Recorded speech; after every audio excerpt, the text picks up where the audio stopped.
ઉનાળાની શરૂઆત થતાની સાથે જ ગરમીનો પ્રકોપ વધતો જોવા મળી રહ્યો છે। શહેરના કમાણી બાગમાં પશુ પક્ષીઓને ગરમીથી બચાવવા માટે પાણીનો છંટકાવ કરવામાં આવી રહ્યો છે। સામાન્ય નાગરિકોને પણ ગરમીથી બચવાના ઉપાયો શરૂ કરી દીધા છે। ત્યારે હવે કમાટી બાગમાં પ્રાણી સંગ્રહાલયમાં પ્રાણી પક્ષીઓને ગરમીથી બચાવવા માટે તંત્ર એક્શનમાં આવ્યું છે અને આ વખતે પ્રાણી પક્ષીઓને ગરમીથી બચાવવા ફળાહાર, સેન્ડવિચ, પફ, પેનલ અને પાણીના છંટકાવની મહત્વની ભૂમિકા રહેનાર હોવાનું સત્તાધીશો જણાવી રહ્યા છે। વડોદરાનું કમાટી બાગ બાળકો અને મોટેરાઓમાં અનોખું આકર્ષણ ધરાવે છે। ખાસ કરીને વેકેશનમાં બહાર ગામથી પણ બાળકો અને માતા-પિતા કમાટી બાગ ઝૂની મુલાકાતે આવતા હોય છે। ત્યારે હવે ઉનાળાની શરૂઆત થઈ ચૂકી છે, જેને લઈને સામાન્ય નાગરિકોએ ગરમીથી બચવાના ઉપાયો શરૂ કરી દીધા છે। ત્યારે કમાટી બાગ ઝૂનું તંત્ર પણ પ્રાણી પક્ષીઓને ગરમીથી રક્ષણ આપવા માટે સજ્જ બન્યું છે। આ વખતે ગરમીમાં ઝૂની મુલાકાતે આવનાર મુલાકાતીઓને ઠંડક મળે તે માટે ચાલવાના રસ્તા પર પણ પાણીનો છંટકાવ કરવાનું આયોજન છે, જે સરાહનીય છે। કમાટી બાગ ઝૂના ડાયરેક્ટર પ્રત્યુષ પાટણકરે જણાવ્યું કે નમસ્કાર, વડોદરાના શહેરીજનોને જણાવવા માગીશ કે જે ગરમીનો પારો ચઢી રહ્યો છે, તાપમાન વધી રહ્યા છે, ગરમીના પ્રમાણ વધી રહ્યું છે।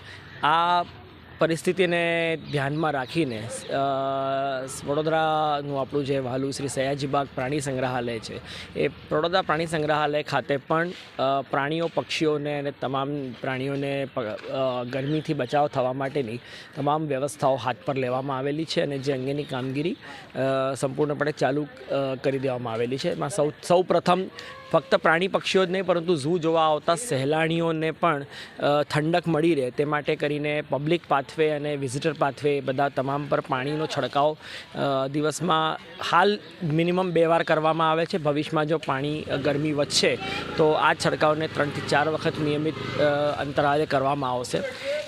પ્રાણીઓ, પક્ષીઓના પિંજરાઓના ઉપર ગ્રીન એગ્રોનેટ જ્યાં જરૂર જણાય ત્યાં ગ્રીન એગ્રોનેટ બનાવવામાં આવેલી છે। સૂકા ત્રાલસા અને સૂકું ઘાસ નંખાવવામાં આવે છે, જેના પર પાણી નાખી અને દિવસ દરમિયાન ઠંડક પૂરી પાડવામાં આવે છે। તેમજ જે આપ જોશો તો અમુક જગ્યા પર વાઘના પિંજરામાં અમે શેડ ઊભા કર્યા છે, હરણને તે બધા જગ્યાએ શેડ ઊભા કર્યા છે અને આ તમામ ઉપર સૂકું ઘાસ ને નાળિયેરી તથા પામના ત્રાલસા નાખીને ઠંડક પૂરી પાડવાનું કામગીરી કરવામાં આવે છે।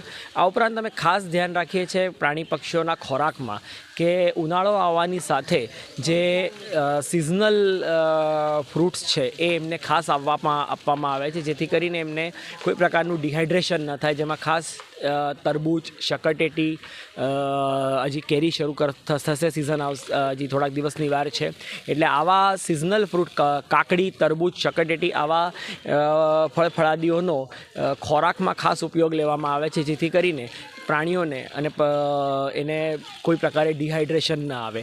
તે ઉપરાંત જરૂર જણાય તો પાણીની અંદર અમુક સપ્લિમેન્ટ્સ પ્રાણી પક્ષીઓને આપવામાં આવે છે, જેનાથી પણ પ્રાણી પક્ષીઓને ઘણો સારો એ રહે છે અને તેઓ ઠંડક મેળવે છે અને ડિહાઇડ્રેશનની સમસ્યા તેમને નથી થતી।